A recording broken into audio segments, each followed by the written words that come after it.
Welcome to Mind Blow, the ultimate destination for jaw-dropping content that will surprise, inspire, and entertain you every step of the way. If you love discovering the unexpected, make sure to subscribe, hit the like button, and share with your friends to keep the excitement going. Your support helps us keep blowing minds and creating content you'll never forget. So buckle up and get ready, because this is just the beginning. While land wars dominate headlines, the real contest for global power is shifting to the sea, specifically the South China Sea. Here, the US is quietly returning to the Philippines, not with sprawling Cold War bases, but with a nimble modern presence. This move responds directly to China's growing ambitions and the redrawing of the region's strategic map. The Philippines, at the crossroads of the Pacific and South China Sea, is once again a critical player. Control here means influence over vital global trade routes. Manila's decision to welcome U.S. forces under a new agreement marks a major realignment in regional security. The Cold War's end didn't erase the region's strategic value. If anything, it's more important now. Instead of massive bases, the U.S. now rotates troops and equipment through select Philippine facilities. This arrangement, called the Enhanced Defense Cooperation Agreement, or EDCA, is built for flexibility and rapid response. It reassures allies and deters rivals without the baggage of permanent bases. Geography hasn't changed. The Philippines remains a linchpin in the Indo-Pacific. As China builds artificial islands and asserts sweeping claims, the need for a counterbalance grows urgent. The U.S. return isn't a repeat of history. It's an adaptation to a new, more complex reality. The great power competition is back, and its main stage is the Indo-Pacific. The U.S. presence is subtle but significant, designed to project power without provoking instability. The Philippines' strategic importance has only grown as the region becomes more contested. The new U.S.-Philippine partnership is about more than military might. It's about shaping the future of the Pacific. The world's next great game is being played on water, and the stakes couldn't be higher. To understand today's U.S.-Philippine partnership, we must revisit the past. After World War II, Clark Air Base and Subic Bay became the backbone of American power in Asia. These bases symbolized U.S. commitment, but also stirred resentment among Filipinos who saw them as relics of colonialism. For many, the bases compromised Philippine sovereignty and fueled nationalist opposition. In 1991, the Philippine Senate voted to end the U.S. military presence, and by 1992, the last American forces left Subic Bay. The departure was a moment of national pride, but it left a vacuum, economically and militarily. Local economies suffered, and the Philippine military lost its security shield. Soon after, China began asserting itself in the South China Sea, occupying Mischief Reef in 1995. This was a wake-up call. The strategic logic for U.S. presence never truly disappeared. The debate over sovereignty versus security has shaped Philippine foreign policy ever since. Some saw the base closures as a step toward independence, others as a strategic mistake. The memory of the bases remains a touchstone in today's defense discussions. As China's ambitions grow, the Philippines faces renewed pressure to balance national pride with security needs. The legacy of the bases is complex, fueling both opportunity and caution in the new partnership. The U.S. return is not about recreating the past, but learning from it. The new cooperation is shaped by history, but focused on the future. The Philippines now seeks security without sacrificing sovereignty. The renewed alliance is a response to new threats, not old habits. The past informs the present, but doesn't dictate it. The U.S.-Philippine relationship is evolving, shaped by both memory and necessity. The stage is set for a new chapter in this enduring partnership.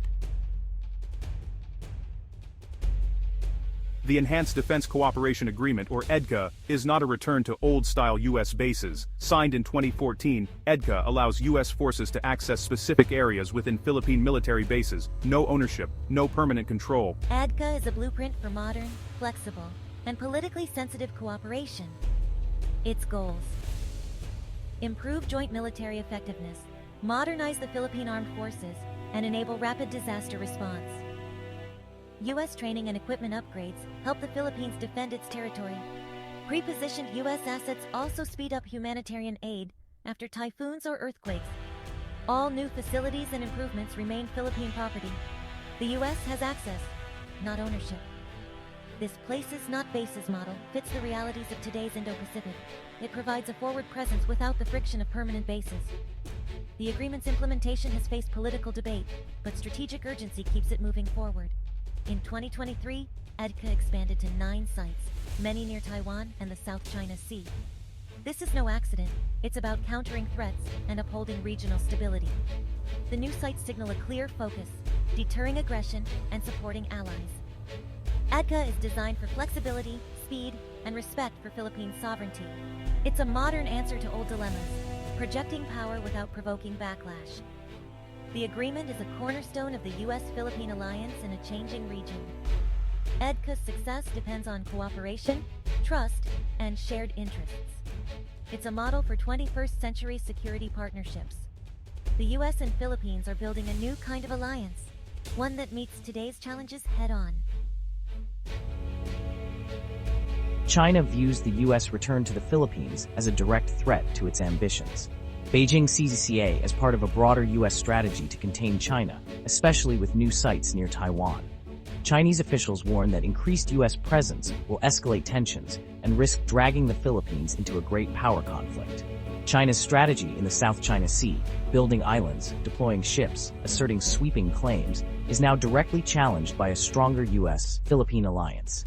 The new EDCA sites enable U.S. surveillance and rapid response, complicating China's plans. For Beijing, this renewed alliance is a worrying development, placing U.S. power at its doorstep. The competition for influence in the region is intensifying, and China is watching closely. Subic Bay, once the heart of U.S. naval power in Asia, remains strategically vital. Though not an official EDCA site, Subic's deep-water port is now a commercial hub and a base for the Philippine Navy. U.S. access to Subic for repairs and resupply boosts operational readiness in the South China Sea. Keeping Subic in friendly hands denies rivals a critical foothold. Recent moves to prevent Chinese control of the shipyard highlight the ongoing competition for key infrastructure. The U.S. doesn't need to own Subic, just ensure access and deny it to adversaries. This subtle approach reflects the new era of great power rivalry in the Pacific. For the Philippines, enhanced U.S. cooperation is about survival. Facing a much stronger Chinese Navy, the U.S. alliance deters aggression and supports military modernization. Joint training and U.S. assistance help build a credible defense, while EDCA investments boost local economies. Pre-positioned U.S. assets speed up disaster relief, saving lives after typhoons and earthquakes. Critics worry about sovereignty and entanglement in U.S.-China rivalry, but rising Chinese pressure has shifted the political consensus. For Manila, the alliance is now the most practical way to protect its territory and maritime rights. Security and sovereignty are no longer seen as mutually exclusive. They're intertwined. The U.S.-Philippine alliance sends ripples across the Indo-Pacific, reassuring allies like Japan and Australia. Securing the Philippines helps defend the first island chain, a key barrier to Chinese expansion.